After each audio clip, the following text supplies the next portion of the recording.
बिस्मिल्लाहिर्रहमानिर्रहीम। नाज़रीन अस्सलाम वालेकुम, मैं हूँ इमरान वसीम। नाज़रीन, साबिक़ वज़ीर आज़म इमरान ख़ान और पाकिस्तान तहरीक इंसाफ़ को 8 फरवरी के इंतख़ाबात के बाद अब तक का सबसे बड़ा धचका लगा है।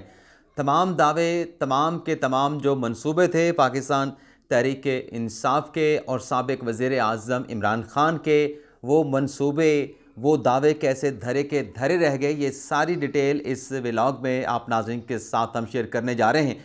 इसके अलावा कुछ दीगर अहम ख़बरें भी हैं जिनका मैंने थंबनेल पे ज़िक्र किया है। उन ख़बरों की डिटेल भी आप नाज़रीन के साथ हम डिस्कस करेंगे आगे चल के। लेकिन प्रोग्राम का आगाज़ करने से पहले आप दोस्तों, भाइयों, बहनों, बुज़ुर्गों से उनसे दरख्वास्त करेंगे जिनकी तरफ से अभी तक हमारे चैनल को सब्सक्राइब नहीं किया गया, चैनल को प्लीज़ सब्सक्राइब कर लें, बेल आइकॉन का बटन प्रेस करें और वीडियो अगर आपको पसंद आती है तो आपने इसको लाइक भी करना है अपने जानने वालों के साथ, अपने दोस्तों के साथ। हमारे इस प्रोग्राम को आपने शेयर करके हमारे यूट्यूब चैनल को, जो कि आपका अपना यूट्यूब चैनल है, इसको सपोर्ट भी करना है। तो प्रोग्राम का आगाज़ करेंगे। जो हमारा फॉर्मेट होता है मॉर्निंग के व्लॉग का, जिसमें आज जो अहम समातें होने जा रही होती हैं, जो अहम डेवलपमेंट्स होने जा रही होती हैं, जो अहम इवेंट्स होने जा रहे होते हैं, उनकी डिटेल जो है वो कर्टन रेजर की सूरत में आपकी खिदमत में हम पेश करते हैं। तो सबसे पहले सुप्रीम कोर्ट में आज 3 बड़ी अहम डेवलपमेंट्स होनी हैं। एक तो जो फ़ौजी अदालतों के ख़िलाफ़ जो फ़ैसला 5 रुकनी बेंच ने दिया, जिस पर इंट्रा कोर्ट अपीलें दायर हुई थी, उस पर आज बड़ी अहम समात होने जा रही है। और आज की समात नाज़रीन इस लिहाज से बड़ी अहमियत की हामिल है कि आखिरी समात पर जो नया 5 रुकनी बेंच बना है, इस बेंच की तरफ से अटॉर्नी जनरल से ये कहा गया था कि 103 अफराद जिनका मिलिट्री कोर्ट में ट्रायल करने का फ़ैसला हुआ था, उनकी कस्टडी ली गई थी, उनको हिरासत में लिया गया था। तो उनमें से कितने ऐसे मुल्ज़मान हैं जिनकी रिहाई हो सकती है, जिनको रिहा किया जा सकता है। तो आज इस केस में देखते हैं कि अटॉर्नी जनरल क्या रिपोर्ट जो है वो पेश करते हैं। लेकिन इस केस की आखिरी समात का नाज़रीन हुक्मनामा भी जारी हुआ है। आखिरी समात पे जो फ्रीकैन थे उनकी तरफ से एक तो ये दरख्वास्त की गई कि ये जो इंट्रा कोर्ट अपीलें हैं, इस पर जो समात है वो लाइव दिखाई जाए। और दूसरा जो 6 रुकनी बेंच तश्कील दिया गया, उस पर भी एतराज़ात उठाए गए थे।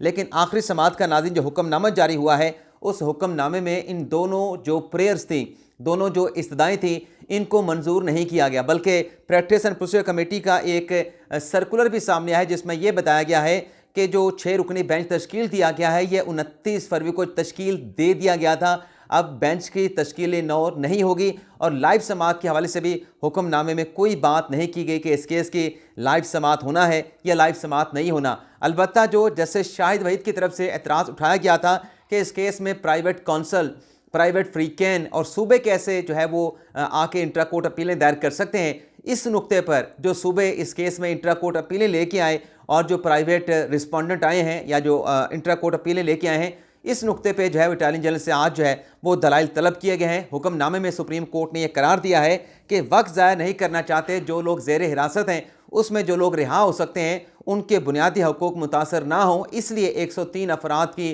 जो डिटेल्स हैं वो मांगी गई हैं अटॉर्नी जनरल ऑफ पाकिस्तान से। तो आज इस केस की समात में कोई बड़ी डेवलपमेंट जो है वो सामने आ सकती है। इसके अलावा नाज़रीन, आज वज़ीर आज़म शहबाज शरीफ मुलाकात करने के लिए आएंगे सुप्रीम कोर्ट ऑफ पाकिस्तान में, और उनकी मुलाकात होगी chief justice of Pakistan justice Qazi Faez Isa से। इस मुलाकात में नाज़रीन अटॉर्नी जनरल मंसूर उस्मान अवान साहब मौजूद होंगे, और इसके साथ साथ जो वज़ीर कानून हैं आज़म नज़ीर तारड़ साहब, वो भी मौजूद होंगे। और इस मुलाकात के हवाले से बताया जा रहा है कि 2 बजे ये मुलाकात होगी। और इस मुलाकात में जो टैक्सेस के मामलात हैं, जो 2700 अरब के केसेस मुख्तलिफ फोरम पे, हाई कोर्ट्स में, सुप्रीम कोर्ट में या मुख्तलिफ ट्रिब्यूनल्स में जो ज़ेर इल्तवा पड़े हैं, उनकी अर्ली डिस्पोजल के हवाले से जज साहब से बात की जाएगी। चीफ जस्टिस काजी फ़ाइज़ से दरख्वास्त करेंगे वज़ीर आज़म शहबाज शरीफ। और फिर इस मुलाकात में इस बात का भी इम्कान है कि जो इस्लामाबाद हाई कोर्ट के जज साहबान की तरफ से जो ख़त लिखा गया है, जिसमें हिस्सास इदारों की मदाखलत की बात की गई है कि वो इंसाफ की फराहमी में रुकावट पैदा कर रहे हैं, रुकावट का बायस बन रहे हैं, तो हो सकता है कि chief justice Pakistan justice Qazi Faez ईसा ये मामला वज़ीर आज़म के सामने रखें, क्योंकि इस पर जुडिशल कमीशन बनाने का मुतालबा किया जा रहा है। और यह भी हो सकता है कि इस मुलाकात में वज़ीर आज़म खुद से ऑफ़र कर दें कि आप हमें बताएं कि किन जज साहबान पर मुश्तमिल जुडिशल कमीशन बनाना है। वफाकी हुकूमत ये जुडिशल कमीशन बनाने के लिए तैयार है। तो इस मुलाकात से भी एक बड़ी खबर जो है वो सामने आ सकती है। इसके अलावा नाज़रीन, जो इस्लामाबाद हाई कोर्ट के 6 जज साहबान के हवाले से जो कल फुल कोर्ट का इजलास हुआ था जिसमें कोई फैसला ना हो सका था, इम्कान है, कंफर्म खबर मैं आपको नहीं दे रहा, इम्कान है कि आज फुल कोर्ट का एक और इजलास भी मुमकिन हो सकता है। तो ये 3 अहम इवेंट्स आज जो है वो सुप्रीम कोर्ट में होने जा रही हैं। इसके अलावा अगर इस्लामाबाद हाई कोर्ट की हम बात करें तो इमरान खान साहब का जो 190 मिलियन पाउंड का केस है उसमें जो ज़मानत की दरख्वास्त है चेयरमैन पीटीआई की, उस पर इस्लामाबाद हाई कोर्ट में समाअत होगी। आमिर फारूक साहब की सरबराही में, जो कि chief justice Islamabad high court हैं, उनकी सरबराही में 2 रुकनी बेंच इस ज़मानत की दरख्वास्त पर जो है वो समाअत करेगा। इसके अलावा इमरान खान साहब का जो साइफर का केस है वो भी आज दोबारा ज़ेरे समाअत आएगा। 2 रुकनी बेंच है, चीफ जस्टिस आमिर फारूक साहब हैं, मियां गुल हसन औरंगज़ेब साहब हैं। बहुत अहम सवालात उठाए गए हैं, लेकिन बात यह है कि एक तरफ तो तहरीक इंसाफ ये इल्ज़ाम देती है कि खान साहब के जो केसेस हैं बड़ी सुस्त रवि का शिकार हैं, लेकिन दूसरी तरफ सलमान सदर साहब के आज इतनी तारीखें हो चुके हैं, अभी तक उनके जो दलाइल हैं वो ख़त्म होने का नाम नहीं ले रहे। तो इंतज़ार है कि सलमान सदर साहब कब अपने दलाइल को मुकम्मल करते हैं। इसी केस के साथ तोशा खाना का केस भी जुड़ा हुआ है। जब साइफर केस का ट्रायल मुकम्मल होगा तो फिर तोशा खाना पर भी जो है वो दलाइल का जो है वो आगाज़ होगा। इसके अलावा नाज़रीन, मखसूस नशिस्तों के हवाले से कल एक बड़ा अहम फैसला आया, क्योंकि कल गुज़िश्ता रोज़ डेवलपमेंट्स की हैपनिंग्स की बहुत ज़्यादा मार थी, तो ये ख़बर आपके साथ हम शेयर नहीं कर सके। ये ख़बर नाज़रीन इमरान खान साहब के लिए और तहरीक इंसाफ के लिए, जैसा कि मैंने अपने इंट्रो में कहा कि 8 फरवरी के इलेक्शन के बाद एक बहुत बड़ा झटका है, धचका है तहरीक इंसाफ और इमरान खान के लिए। और जो मंसूबे और जो प्लान बनाए गए थे, जिस तरीके से 8 फरवरी 2024 के इंतखाबात में पीटीआई ने सूबाई असम्बलियों की सीटों पर और कौमी असम्बली की सीटों पे केपीके में क्लीन स्वीप किया, तो सेनेट में भी तहरीक इंसाफ क्लीन स्वीप करना चाह रही थी, लेकिन वो तमाम के तमाम धरे दावे और प्लान जो है वो धरे के धरे ऐसे रह गए कि जो अपोजिशन की जानिब से पेशावर हाई कोर्ट से रिजू किया गया था कि वो मखसूस नशिस्तें जो इलेक्शन कमीशन ने दीगर सियासी जमातों में तकसीम कर दी हैं, तमाम जहाँ पे ये मखसूस नशिस्तें जिस सियासी जमात को मिली हैं, सिंध में या पंजाब में या मरकज़ में, वहाँ पर तो हल्फ बर्दारी की तकरीबात हो चुकी हैं, वहाँ पे अरकान हल्फ उठा चुके हैं अपनी अपनी असम्बलियों में। लेकिन खैबर पख्तूनख्वा असम्बली में जो सूबाई असम्बली का इजलास है वो नहीं बुलाया जा रहा, और जो हल्फ उठाने वाले अरकान हैं उन्हें हल्फ उठाने से रोका जा रहा है। तो इस पर जो अपोजिशन अरकान की अपील थी, दरख्वास्त थी, उससे पेशावर हाई कोर्ट ने एक्सेप्ट कर लिया है और ये हुक्म दिया है 2 रुकनी बेंच ने कि ये जो हल्फ है ये अरकान को हल्फ उठाने में फैसिलिटेट किया जाए, और जो सेनेट का इलेक्शन है उसमें इन मखसूस सीटें वाले अरकान को जो है वो वोट डालने में भी जो है जो स्पीकर खैबर पख्तूनख्वा असम्बली है वो फैसिलिटेट भी करेंगे। यानी जो पाकिस्तान तहरीक इंसाफ चाह रही थी कि 9 या 10 सीटें वो खैबर पख्तूनख्वा से हासिल कर लेंगी सेनेट के इंतखाबात में, अब उन उम्मीदों पर, उन तवक्कुआत पर औस पड़ गई है, पानी पड़ गया है, क्योंकि पेशावर हाई कोर्ट के फैसले के बाद अब उन अरकान का ना सिर्फ हल्फ लेना होगा स्पीकर केपी असम्बली को, बल्कि उन्हें सेनेट के इंतखाबात में फैसिलिटेट भी करना होगा। लेकिन देखना ही होगा कि इस फैसले पे क्या पेशावर हाई कोर्ट में अपील सुप्रीम कोर्ट में लाई जाती है। अगर लाई जाती है तो कब ये अपील जो है वो सुप्रीम कोर्ट में आती है। जी नाजरीन, अब अगली ख़बर पे बात करते हैं। 2 मुख्तसर सी ख़बरें हैं और ये भी पविस्ता से वाबस्ता है, यानी गुज़िश्ता रोज़ की ये ख़बरें हैं। एक तो जो कल सुप्रीम कोर्ट में साफ़ियों के हवाले से जो मुकदमे की समाअत हुई कि FIA हरासा कर रहा है, उसमें चीफ जस्टिस पाकिस्तान काजी फैसल साहब ने एक बड़ा अबूरी हुक्मनामा जारी किया है कि आइंदा तारीख तक, यानी जब 2 अप्रैल को इस केस की समाअत होगी, FIA को साफ़ियों की गिरफ्तारियों से रोक दिया है कि आप साफ़ियों को गिरफ्तार नहीं करेंगे जो आपने उनको नोटिस का इजरा कर रखा है या नोटिस करके उनको बुला रखा है। इसके अलावा सेनेटर तला महमूद मौलाना फजल रहमान की जमात के साथ वाबस्ता थे, लेकिन मौलाना साहब को खुदा हाफ़िज़ कह के पाकिस्तान पीपल्स पार्टी में शामिल हुए। लेकिन जैसे पाकिस्तान पीपल्स पार्टी में शामिल हुए, सेनेटर तला महमूद साहब को उसका रिवार्ड मिला है और पीपल्स पार्टी ने खैबर पख्तूनख्वा से जनरल नशिस्त पर जो सेनेट के इलेक्शन का टिकट है वो सेनेटर तला महमूद साहब को दे दिया है। यानी वो सेनेटर मुंतखब होंगे अपना खैबर पख्तूनख्वा से और पाकिस्तान पीपल्स पार्टी के टिकट से। तो ये एक भी अहम खबर है। अब पेशावर का जिक्र हुआ है, खैबर पख्तूनख्वा का जिक्र हुआ है, तो पेशावर हाई कोर्ट से एक और अहम खबर आपके साथ हम शेयर कर लें जो कि जुड़ी है पंजाब की वज़ीर आला मरियम नवाज़ साहबा से। नाज़रीन, शानदाना गुलजार साहबा ने जो एलिगेशन लगाए कि जो ज़िले शाह हैं PTI के जो कारकुन थे, उसके कत्ल में कोई ऑडियो है जिसमें मरियम नवाज़ डायरेक्शन जारी कर रही हैं, कुछ अहकामात जारी कर रही हैं और उनकी ज़िले शाह की जान की दर पे हैं मरियम नवाज़ साहबा। उस पर जो FIA की जानिब से नोटिस किया गया था शानदाना गुलजार को, जिसे शानदाना गुलजार साहबा ने पेशावर हाई कोर्ट में चैलेंज किया था, और फिर पेशावर हाई कोर्ट ने शानदाना साहबा की दरख्वास्त के ऊपर FIA को नोटिस जारी करके उनसे जवाब मांगा था। तो इस केस की भी पेशावर हाई कोर्ट में समाअत हुए। लेकिन इसमें जो अहम चीज़ मैं आपके साथ शेयर करने जा रहा हूँ उसमें यह है कि जो इस बेंच समाअत कर रहा है उसमें FIA के हुकाम भी पेश हुए और जो बेंच के सरबराह हैं जस्टिस इश्तियाक इब्राहिम साहब, उनकी तरफ से कहा गया कि अपोजिशन और हुकूमत को एक दूसरे पे जो तनकीद है उसको बर्दाश्त करना चाहिए। तनकीद जो है वो ये नहीं होना चाहिए कि तनकीद के ऊपर आप कहें कि ये क्यों कह दिया और आप जो है एक दूसरे के खिलाफ जो है मुकदमा बाजी करने लग जाएं या कार्रवाई करने लग जाएं। इस तनकीद को बर्दाश्त किया जाए। अब बात यह है कि तनकीद को तो बर्दाश्त किया जाए, लेकिन अगर बात किसी के ऊपर इल्ज़ाम लगाने की हो कि उसने फ़लाँ की कत्ल की साजिश की है, उसको मरवाया है, तो उस इल्ज़ाम की ये तनकीद नहीं हो रही है, किसी की ज़ात पे इल्ज़ाम लगाया गया है और उस इल्ज़ाम की वजह से अगर उस पार्टी का जो शख्स है, उस पार्टी का कोई कारकुन, कोई सपोर्टर उठ के जिस पे इल्ज़ाम लगाया गया है उसके ऊपर कोई हमला कर दे, उसको जानी तौर पे नुकसान पहुंचा दे, तो क्या इस किस्म के इल्ज़ामात की इजाज़त दी जा सकती है? मेरे ख्याल से तनकीद होनी चाहिए, मुस्बत तनकीद भी होनी चाहिए, सवेर तनकीद भी होनी चाहिए,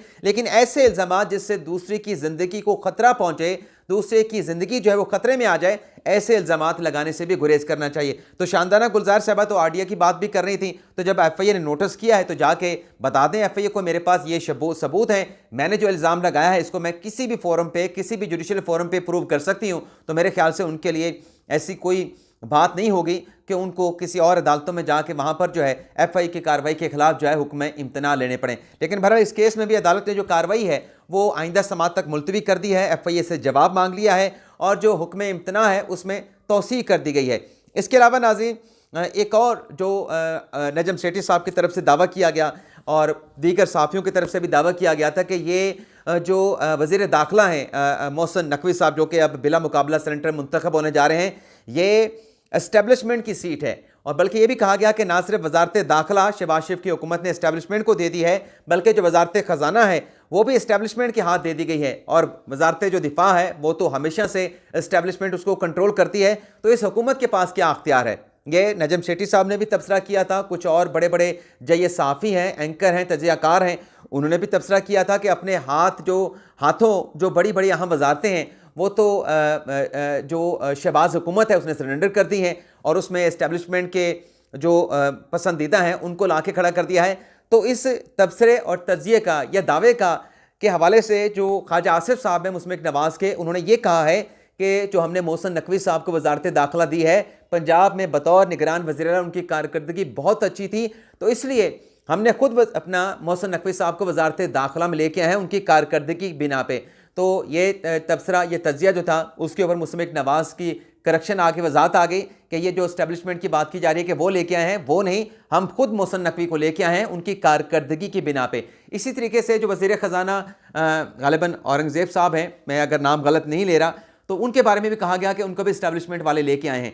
लेकिन एक प्रोग्राम में राना सनाउल्लाह साहब ने बता दिया कि ये वज़ीर आज़म साहब शहबाज शरीफ साहब की अपनी चॉइस हैं।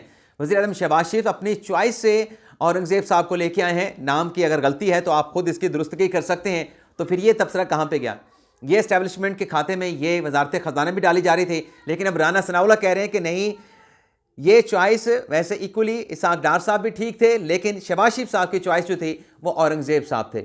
तो फिर वो तबसरा कहाँ पे गया?